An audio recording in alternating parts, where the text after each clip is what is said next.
नमस्कार दोस्तों, स्वागत है आप सभी का इस वीडियो के दूसरे भाग में। अब मैं इस वीडियो में बताऊंगा OTT rules and regulation act के बारे में। सबसे पहले क्वेश्चन मेरा आप सभी से ये है कि सिनेमा और मूवीज़ के लिए बनाया गया है सेंसर बोर्ड, ठीक है, और टीवी और टेलीविज़न सीरियल्स और शोज़ के लिए एपिसोड्स के लिए बनाया गया है प्रोग्राम कोड। तो क्या इसके लिए एथिक्स कोड बनाना गलत है? नहीं ना, इनके लिए भी ज़रूरी है, वेब सीरीज़ के लिए बनाना ज़रूरी है, और इन चैनलों में होने वाली अभद्र भाषाओं के प्रयोग में, कंटेंट में सुधार करने के लिए भी उतना ही ज़रूरी है। क्योंकि इस वीडियो में हम फिर से उन्हीं व्यक्ति को दोबारा से सेंटर में लेकर चलेंगे। तो आशा करते हैं आप लोग वीडियो को आखिर तक देखेंगे और बहुत अच्छी तरह से समझाने का प्रयास करेंगे। तो शुरू करते हैं वीडियो को बिना वक्त ज़ाया करे। सबसे पहले दोस्तों, ओटीटी का फुल फॉर्म क्या होता है? तो ओटीटी का फुल फॉर्म होता है ओवर द टॉप।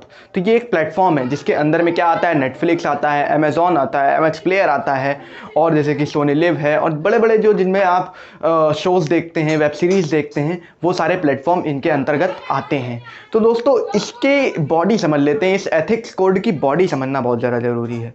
तो मैंने दो भागों में हमने इसको बांटा है। पहला सेल्फ रेगुलेशन और दूसरा सेल्फ क्लासिफिकेशन। दो टाइप के मैकेनिज्म्स हैं, दोनों को बहुत अच्छी तरह से समझाने का प्रयास रहेगा। तो शुरू करते हैं सेल्फ क्लासिफिकेशन के साथ। दोस्तों सेल्फ क्लासिफिकेशन जो है मेनली एज क्लासिफिकेशन पर बेस पर बांटा है। तो एज क्लासिफिकेशन को 5 भागों में बांटा गया है।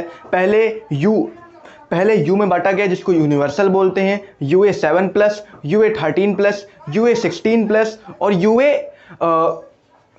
आखिरी में एडल्ट को बांटा गया है, ठीक है। तो इसमें कई सारे पेरेंटल लॉक्स लगाने का क्लासिफिकेशन करा गया है। कंटेंट को एज वाइज क्लासिफाइज करने का मतलब ये है कि रिस्ट्रिक्शन लगाना सेक्सुअलिटी पर बेस पे, न्यूड कंटेंट्स पर बेस पे, एडल्ट्स को क्या दिखाना है और बच्चों को क्या दिखाना है, ये सब काम देखिए मेनली इनको कहा गया है, ठीक है। तो ये गवर्नमेंट का नियम है कि आपको अपने अंदर ये चेंजमेंट करने हैं कि बच्चे को क्या दिखाना है और एक बड़े को क्या दिखाना है, ठीक है। तो कंटेंट के लिए एक टारगेटेड और सिग्निफिकेंट ऑडियंस क्रिएट करने के लिए ये बोला गया है। इसके बाद हम पेरेंटल लॉक्स के बाद अब हम सीधे आते हैं अपने सेल्फ रेगुलेशन के बारे में जान लेते हैं। हाँ, तो सेल्फ रेगुलेशन के बारे में समझ ले तो कंटेंट किस तरह का होगा। तो इन्होंने बताया कि थीम्स और कोहेरेंट मैसेज जो होगा हमेशा क्लैरिफाइड रहेगा, ठीक है। दूसरी चीज़ ये रहेगी कि आपके प्रेजेंटेशन किस तरह से होनी चाहिए, और जूनियर लेवल पे क्लासिफिकेशन हर कंटेंट में आपको ज़रूर से ज़रूर करना है। हर ओटीटी प्लेटफॉर्म्स के लिए बोला गया है, हर वेब सीरीज वालों के लिए बोला गया है। दूसरी चीज़ में ध्यान रखी गई है कि टोन और लैंग्वेज का जो इम्पैक्ट है वो ज़्यादा से ज़्यादा दिखता है। अभद्र भाषा का प्रयोग होता है, अब्यूजिंग लैंग्वेज का प्रयोग होता है, उस पर जो है एक higher classification only for adult के लिए करने का प्रावधान इनमें दिया गया है। दूसरी बात दोस्तों, एक टारगेटेड ऑडियंस बनानी है जिसके तहत एक बड़ा सा हायर क्लासिफिकेशन होगा, जिसमें इनको डिसाइड करना होगा कि बच्चों को सही से सही क्या अच्छे से अच्छी चीज़ें दिखानी है, और अगर कंटेंट नहीं है तो इनको वहाँ से रिस्ट्रिक्ट कर देना है और मना कर देना है दूसरे कंटेंट दिखाने के लिए। और जो सिक्योरिटी चेक के बारे में मैंने पहली वीडियो में बताया था वो आप जाके देख लीजिएगा, तो अकाउंट्स के बारे में भी आपको क्लियर हो जाएगा, वेरीफाइड अकाउंट्स के बारे में, ठीक है। इसके बाद इन्होंने बोला कि जो लिक्योर है, मतलब कि शराब है और स्मोकिंग है, पिक्चरों में होती है, वेब सीरीज़ में अक्सर होती है, तो उसको लेकर काफ़ी ज़्यादा ध्यान दिया गया है कि किस एज को दिखाना है, किस एज ग्रुप को दिखाना है। न्यूडिटी, सेक्स और वायलेंस टाइप की जो चीज़ें हैं इनको बिल्कुल दिखाना ही नहीं है, ठीक है। इन चीज़ों को तो, वायलेंस को तो बिल्कुल भी नहीं दिखाना है, किसी भी दूसरे धर्म को भड़काना नहीं है, क्योंकि आपको अभी मैं बताऊंगा इस वीडियो में, जैसा कि मैंने पहली वीडियो में वादा करा था कि मैं आर्टिकल 19 के बारे में बताऊंगा, अभी मैं इनके बारे में आर्टिकल 19 में बताऊंगा अभी आगे, ठीक है। इसके बाद इन्होंने ये बताया कि न्यूज़ के लिए जो डिजिटल मीडिया न्यूज़ हैं उनके लिए क्या प्रावधान दिया गया है। तो दोस्तों सबसे पहले बता दूं, 1978 में एक एक्ट आया था प्रेस काउंसिल ऑफ इंडिया का, जिसके तहत जो ये न्यूज़ है और जो पेपर मीडिया है सबको ये नियम फॉलो करने रहते थे। और फिर इसके बाद 1995 में आया केबल टेलीविज़न रेगुलेशन एक्ट, ठीक है, जिसके अंतर्गत प्रोग्राम कोड आता है, ठीक है, तो सेंसर बोर्ड उसके अंतर्गत आती है, प्रोग्राम कोड इसके अंतर्गत आता है। अब जो एथिक्स कोड आया है, तो इसमें कहने का मतलब ये है कि ये 2000 आईटी रूल्स 2000 एक्ट के तहत बना है, सबसे बड़ी चीज़। तो इसमें कहने का मतलब ये है कि 2021 में ये रूल आया है, आपको पिछले भी रूल फॉलो करने पड़ेंगे और ये रूल भी फॉलो करने पड़ेंगे। तो वही नियम यहाँ पर भी लागू होंगे। और यहाँ के जो आपने देखा होगा कई सारे न्यूज़ हैं और उसके पब्लिशर हैं, अपनी न्यूज़ का चैनल बना लेते हैं टीवी पर, यूट्यूब पर, तो उनका न्यूज़ का चैनल चल रहा है, तो उसको किस तरह से हैंडल करना है उसके बारे में बताया गया है। हाँ तो दोस्तों, ग्रीवांस रिड्रेसल मैकेनिज्म इन्होंने किस तरह से ओटीटी के लिए तैयार करा है वो समझ लेते हैं। तो इसमें सेल्फ रेगुलेटरी बॉडी तैयार करनी है, जो कि 3 स्टेप्स में तैयार करी गई हैं। ठीक है, तो पहले क्या है कि पहली बॉडी को बोलते हैं सेल्फ रेगुलेशन बाय पब्लिशर। ठीक है, इसमें क्या है कि अगर किसी पब्लिशर के खिलाफ कोई कंप्लेन होती है, या मतलब किसी न्यूज़ आपके प्लेटफॉर्म में, जैसे कि मान लीजिए हम यूट्यूब हैं, मतलब हम यूट्यूबर हैं, तो हमारे से रिलेटेड कोई हमें प्रॉब्लम होती है तो हम यूट्यूब को करेंगे खबर। ठीक है, तो उसका ग्रीवेंस ऑफिसर होगा, और जो कि हमारी प्रॉब्लम को 15 दिन के अंदर में खबर को, हमारी जो शिकायत होगी, हमारी किसी ने करी होगी या हमको किसी की शिकायत करनी है, वो 15 दिन के अंदर मैटर रिजॉल्व हो जाएगा। दूसरा ये बताया गया है कि आपको सेल्फ रेगुलेटरी बॉडी जो है खुद की बनानी पड़ेगी इन ओटीटी प्लेटफॉर्म्स को। तो इसमें क्या होगा कि आप 6 से ज़्यादा लोगों की इसकी पैनल बनानी होगी, 6 से ज़्यादा लोग नहीं होंगे, सॉरी।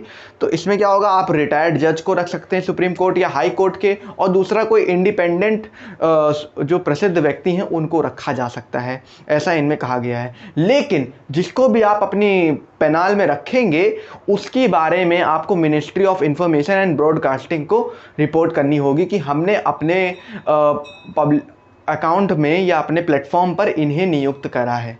ठीक है, देन इसके बाद ओवरसाइट मैकेनिज्म्स का सबसे बड़ा रोल आता है। इसी को लेकर बहुत ज़्यादा कंट्रोवर्सी है, क्योंकि लोगों का मानना है और एक्सपर्ट्स का मानना है कि गवर्नमेंट जो है अगर कोई भी मामला होगा वो अपने पर ले लेगी और खुद से रिजॉल्व करेगी। तो इसके बारे में हम समझा देते हैं।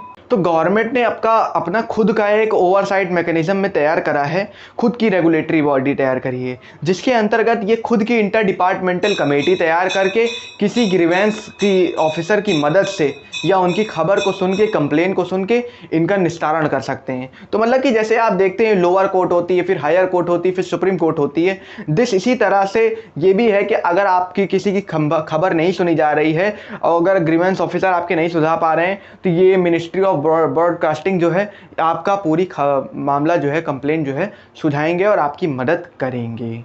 ठीक है, अब आगे हम बता देते हैं कुछ कंट्रोवर्सी के बारे में।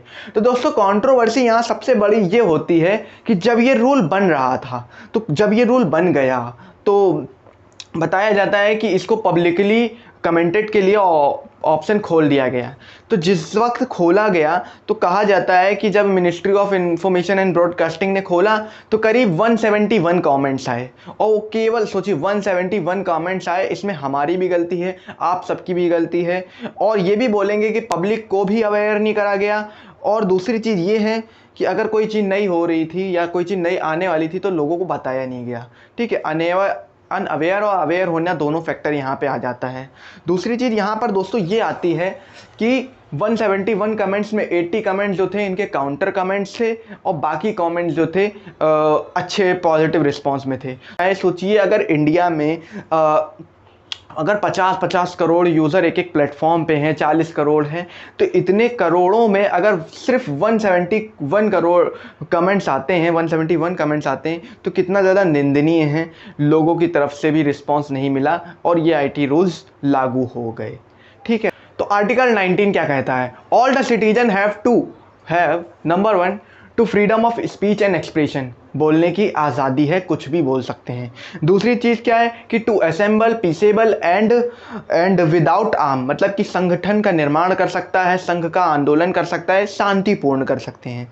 तीसरी चीज़ क्या बोलती है कि टू एसोसिएशन ऑफ यूनियन, संघ का निर्माण कर सकता है। तीसरी चीज़ क्या बोलती है कि आप इंडिया में कहीं भी to move freely all over India.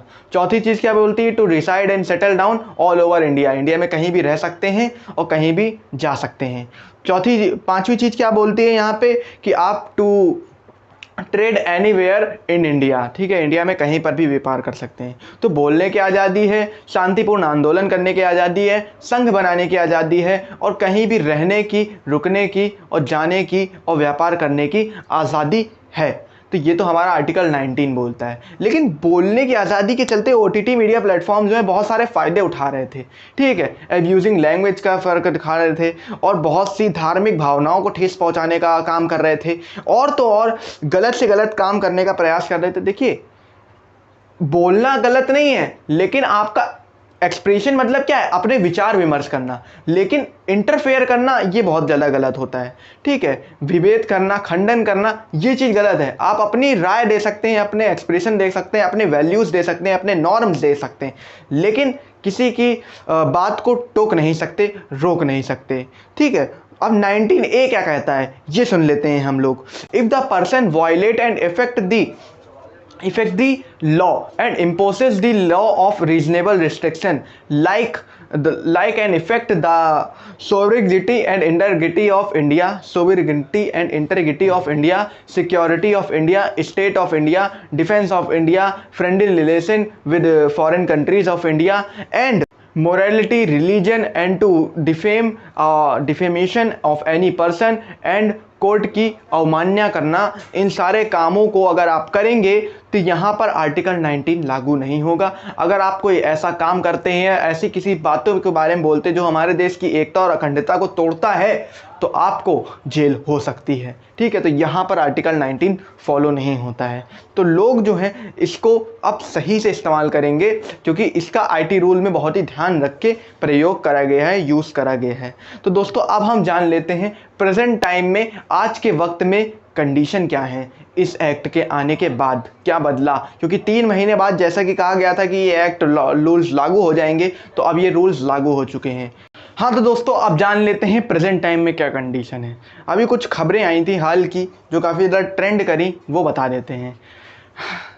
पहली खबर ये आई थी कि 5 लाख भारतीयों से 150 करोड़ रुपए तक का फ्रॉड करने वाला एक चीनी गिरोह था, उसको पकड़ा गया है। आज ही कुछ ही दिन पहले ही उनको पकड़ा गया है। तो वो पावर बैंक और सन एंड्स करके कोई कंपनी है, उससे ये करते थे, ठगी करते थे लोगों से। तो करीब 5 लाख भारतीयों को इन्होंने ठगा था। सुनने में न्यूज़ में ये आ रहा था, एक एक परिवार ने करीब 10-10 हज़ार रुपये के 20-20 हज़ार रुपये का घाटा नुकसान हो रहा था। तो अब इनको पकड़ लिया गया है।